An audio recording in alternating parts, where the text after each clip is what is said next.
It came to light for y'all that this dude wanted me dead way before I came to YouTube.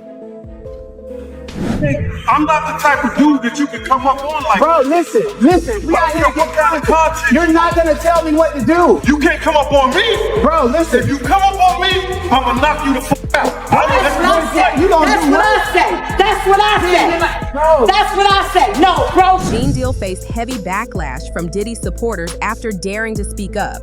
But now, Katt Williams is stepping forward with powerful support of his own. This isn't the first time rumors have swirled about Diddy pushing back hard against Gene or Katt. And once again, all eyes are on Gene, as whispers suggest he's being singled out. The tension keeps building, and the story is far from over. What did I do? What did you do to him first inside the courtroom? Lady. What did you do to Mr. Gene Deal inside the courtroom right before my eyes? And why did I have to get in your face like this and tell you to step back from him? Why did I have to stand in front of Mr. Deal behind me and tell you to back up off of him? Because it was too many handling business. And then what happened? But what happened? That's for me to know. But what did you do? So why you not telling the truth? My name is Candor. I'm transparent. I'm Look true. how you right here. C-A-N-D-O-R. Energy with you, sweetheart. I can't. But you didn't have the same energy with him when he came outside either. When he came outside, he left. Man, yo. get out of here. He left. He left, yo. What are you talking about?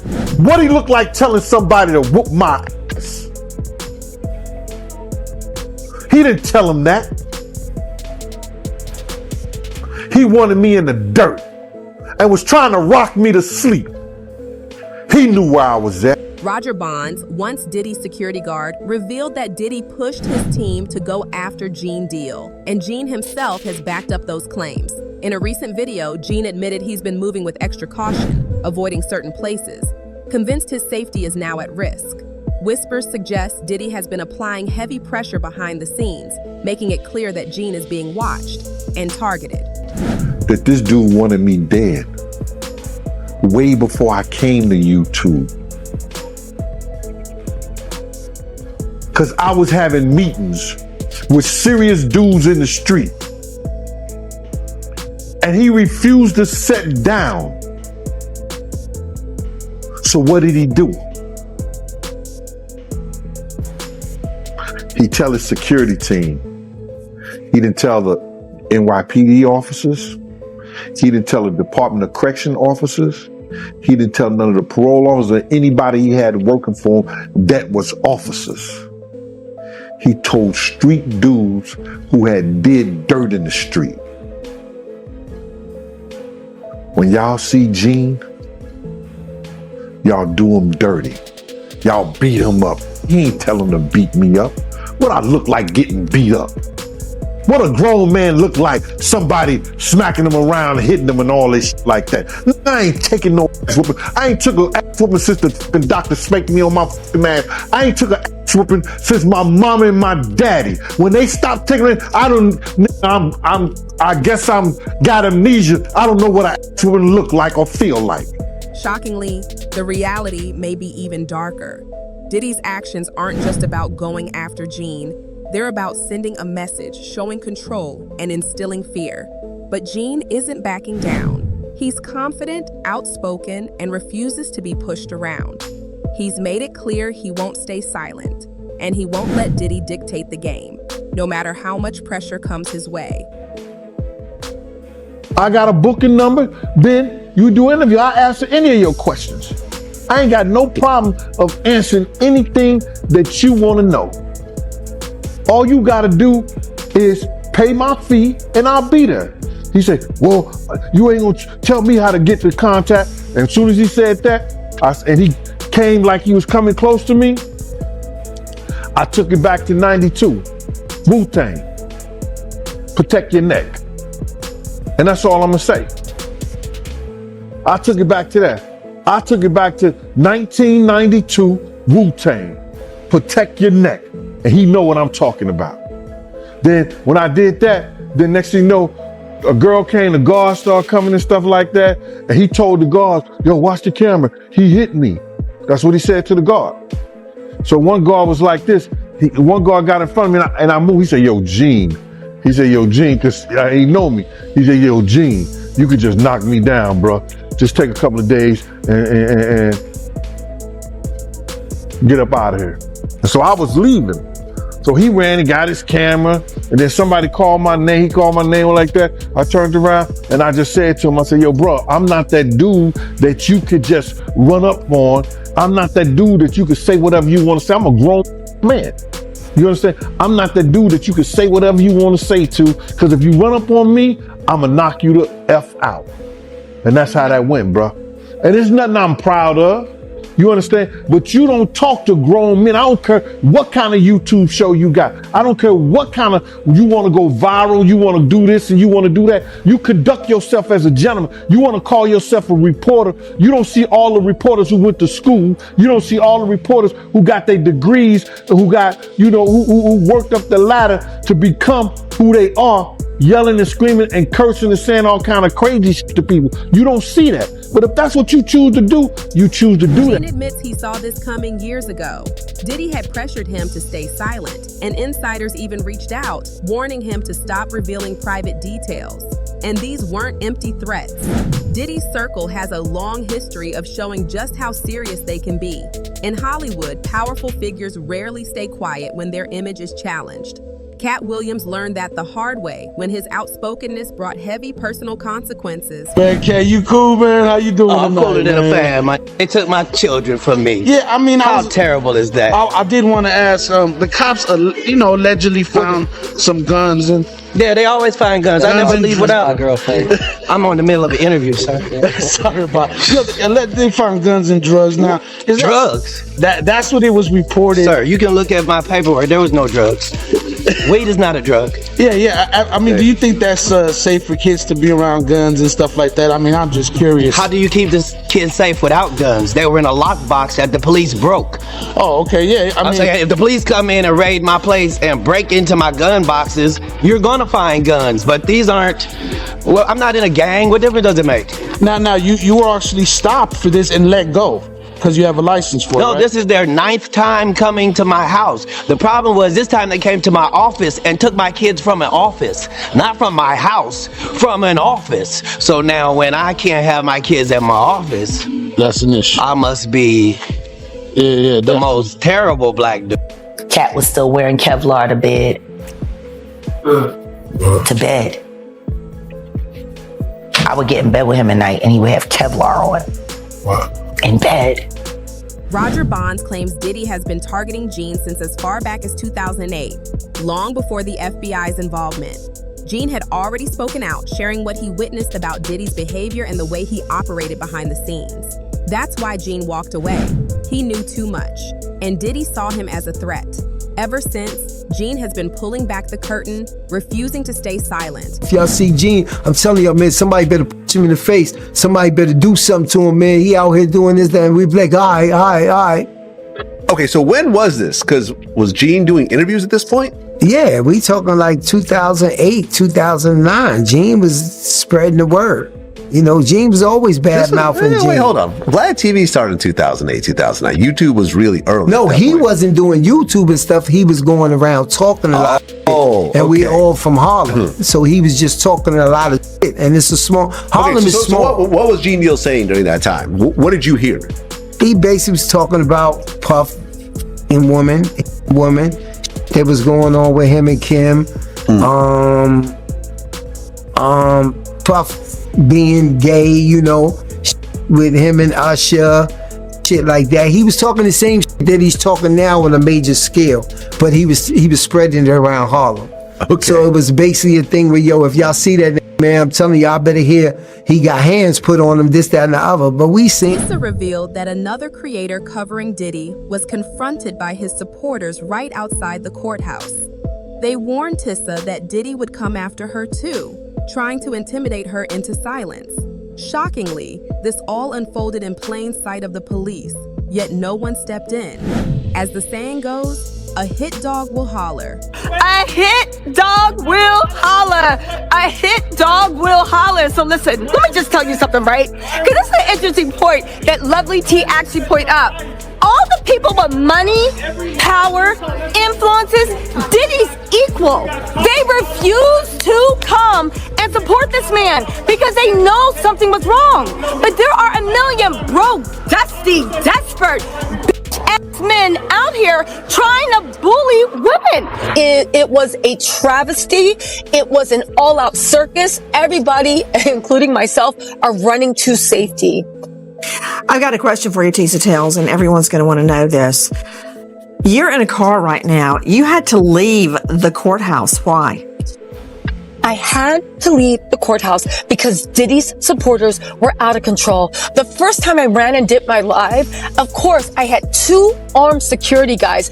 Everyone told me, the people in the courthouse is like, make sure you have security. There's a lot of weird stuff going on. It wasn't just me, but I'll tell you what I experienced. Diddy's supporters surrounding me, threatening me, saying that they were going to hurt me. It was a serious situation. It got so bad and there was so much chaos and violence that they actually had to lock the courtroom down and force the Diddy supporters across the street. It was something myself, the news media, mainstream media, new media have never seen in their lives. The level, and again, the jurors, I hope to God they know how to sleep at night.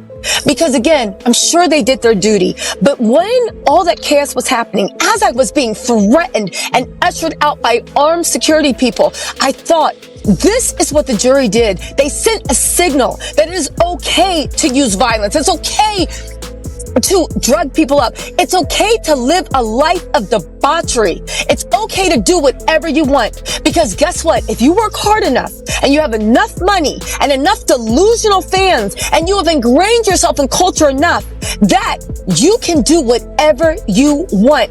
And 12 of your peers will look the other way. Again, this jury was shocking. Tisa Tells, when you say that Sean Combs supporters threatened you, what were they saying? They were saying, you effing B, we're going to kill you, you effing B. Apparently I work for the feds. You're a plant. You made this all up because of you. Again, they're not Tisa and Gene aren't the only ones under pressure. Last year, Jamie Foxx reportedly suffered a health scare linked to Diddy. And when he spoke out afterward, trouble quickly followed. It raises the question, is it really a coincidence that so many who challenge Diddy end up facing sudden conflicts? Jamie himself was left needing stitches after a run-in with one of Diddy's supporters. Actor Jamie Foxx was injured during an altercation at a Beverly Hills restaurant. Foxx is speaking out about the incident, which is being investigated by police. It comes just days after the Oscar winner revealed for the first time that a brain bleed caused him to suffer a stroke last year. Here's ABC's Phil Lipoff. Tonight, actor Jamie Foxx is recovering after an altercation at his birthday dinner in Beverly Hills left him needing stitches. Local police received a call about an incident at the high-end Mr. Chow restaurant near Rodeo Drive just after 10 p.m. Friday night. A representative for the actor saying someone from another table threw a glass that hit Foxx in the face. It's unclear whether Foxx was involved in the fight or merely a bystander. No arrests were made, but the investigation remains ongoing. It has already been an eventful month for the Oscar winner. In his recently released Netflix stand-up special, Foxx opened up about the mysterious health crisis that put him in the hospital for several weeks last year. I was fighting for my life, but I'm here in front of you. Foxx telling the audience a doctor gave his family a grim diagnosis. He told my sister some horrible news about her big brother. He said he's having a brain bleed has led to a stroke. But now, the actor is proud he beat the odds. I said I couldn't walk, but look at me now. And Lindsay, Foxx appears to be keeping this positive attitude through this latest incident, writing on social media this morning, "The devil is busy, but I'm too blessed to be stressed." It seems that anyone who dares to expose Diddy's past ends up facing serious trouble. Keith D., who once linked Diddy to Tupac Shakur's death, was later targeted in prison under suspicious circumstances. His claims even named Diddy as a person of interest, alleging a multi-million-dollar payoff tied to Tupac's murder. The pattern is becoming impossible to ignore. We have an update now on Dwayne Keefe D. Davis. He's charged in the murder of Tupac Shakur. Davis was in court again this morning after a fight with another inmate. Fox 5's Mike Allen walks us through what happened. Dwayne Davis is answering for a jailhouse brawl. Here's what court records show, along with images from surveillance video released by Las Vegas Justice Court. On December 23rd, Davis was being escorted back into his cell when another inmate, Rockland Hamilton, who's also facing a charge, is standing to the right by a sink in this room. Hamilton walked over to Davis and squared up, looking ready to fight. They started throwing punches and grappling, and the officer escorting Davis called for backup, gave verbal commands too for the inmates to stop. Big homie CC, a well-known celebrity security guard, says he's faced multiple health scares since speaking out about Diddy. In an interview with Piers Morgan Uncensored, he described being threatened and suggested that people who challenge Diddy often face mysterious consequences. He even questioned whether Kim Porter's sudden passing was truly a coincidence, hinting that far more troubling things may be happening behind the scenes. This sounds familiar. You know, along this path, I've been poisoned 3 times. My toxicology report showed cyanide. And, you know, cyanide metabolizes into pneumonia in your body. So I've had pneumonia on 3 occasions. You know, and these problems didn't start for me until I started to speak out about people like this. You know, it's been a hard time to line up this interview because the last time I was scheduled to be in this interview, randomly, our car gets hit from the side by a blacked out vehicle, no license plate. That's happened 3 times this month so far. Really? Somebody didn't want me to do this interview. Yeah, somebody didn't want me to do this interview. You know, I'm somebody where I've had FBI come to my house before and tell me they found a threat against my life. So, you know, I'm well versed in this world, but you know, I got round the clock security. One of them was sitting right here with me right now. This is a dangerous game people are playing, and it's a good feeling for me to see the justice system prevail. And some people deserve retribution. You clearly feel that Sean Combs over the years has made people disappear. Right. Well, Piers, let me ask you a question. From your journalistic perspective, have you ever noticed how in this industry, people untimely meet their demise as soon as somebody else seems like they're having a problem? Have you ever seen that before? Well, there was, of course, the case of one of his other ex-girlfriends, Kim Porter, who died of pneumonia at a very young age. You just referenced your own situation with pneumonia that you believe was deliberate poisoning. Do you believe that may be what happened to her? Why are so many people coming down with pneumonia? Why is that happening to everybody? What is that about? Where have you ever seen this many cases of pneumonia associated with one situation? So, you know.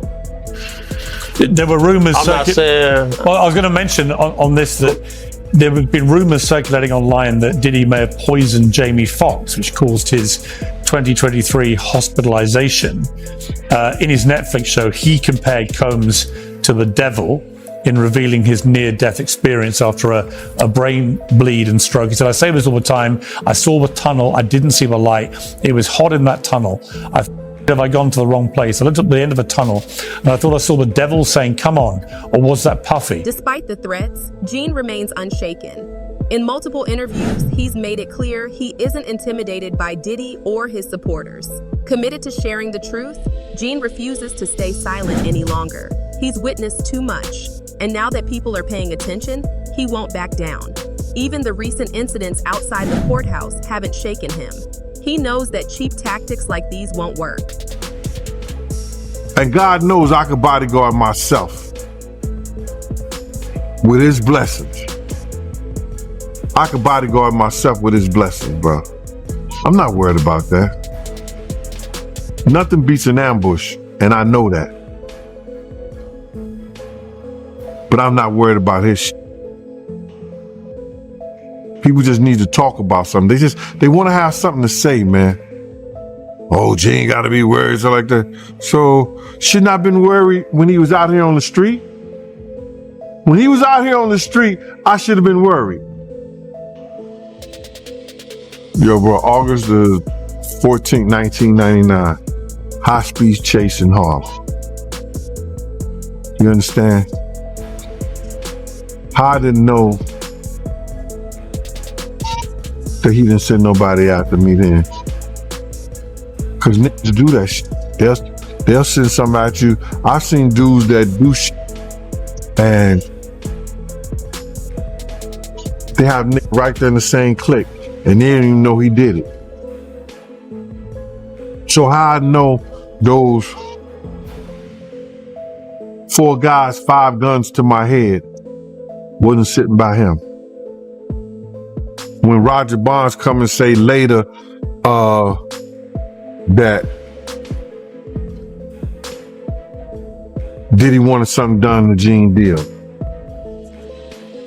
How I know? Even before the trial, Diddy allegedly tried to silence Gene. While Diddy was in prison, Gene received calls from people close to him, suggesting Diddy would pay to keep him quiet. Having spent over a decade around Diddy, Gene knows firsthand what he's capable of, and he isn't intimidated. Tried to get you to stop talking about it. This is relayed to me by Kirk Burrows. This guy is like this with Diddy. You seen him on Drink Champs with him. You seen him walking the streets in Miami with him, the whole 9 yards. So I'm saying to him, what does he want to talk to me for? He ain't got enough to say. He ain't got nothing to say to me. He said, yo, Gene, he said enough is enough. You know what I'm saying? Enough is enough to what? And I told Kirk Burrows, I said, yo, if he I said, he don't want to talk to me for himself. He wants to talk to me for Diddy. And I ain't got nothing to say to him. He ain't said enough is enough to Wolf Mother when he cursed her out and told her all kinds of shit. Did he say enough to Big's mother? What do you mean enough is enough? And that's how that conversation went. How did you feel about it after you were done? I felt that, like, cause they must have got at Kirk Burrows, cause Kirk called me with the bullshit. Yo, you gotta fix that. You know this, man. God, excuse me. Listen here, bro. I don't care nothing about none of these industry cats and what they do and how they do it. That's their business. You understand? I don't tell a man how to screw his wife and how to spend his money. You don't tell me what I gotta do with my time. Point blank. Do you feel like at some point Diddy could try to come after you or do something, you know, being that he's went after a lot of people, he's did a lot of stuff. What happens with exposures? You make yourself vulnerable to all kinds of attacks, seen and unseen. What happened to my friend? When he passed away, there was $250,000 on my head and $150,000 on his. But what if I had decided to go back with my head held low and said, Sean, I'm willing to play the game, and then found a way to get inside of him and move him around? Now, Diddy's empire is under pressure, and those he once tried to silence are speaking louder than ever. Evidence and first-hand accounts are surfacing, turning whispers into documented claims. The story is only just beginning, and we've got the full picture of what's unfolding next. Stay tuned, subscribe, and keep watching closely.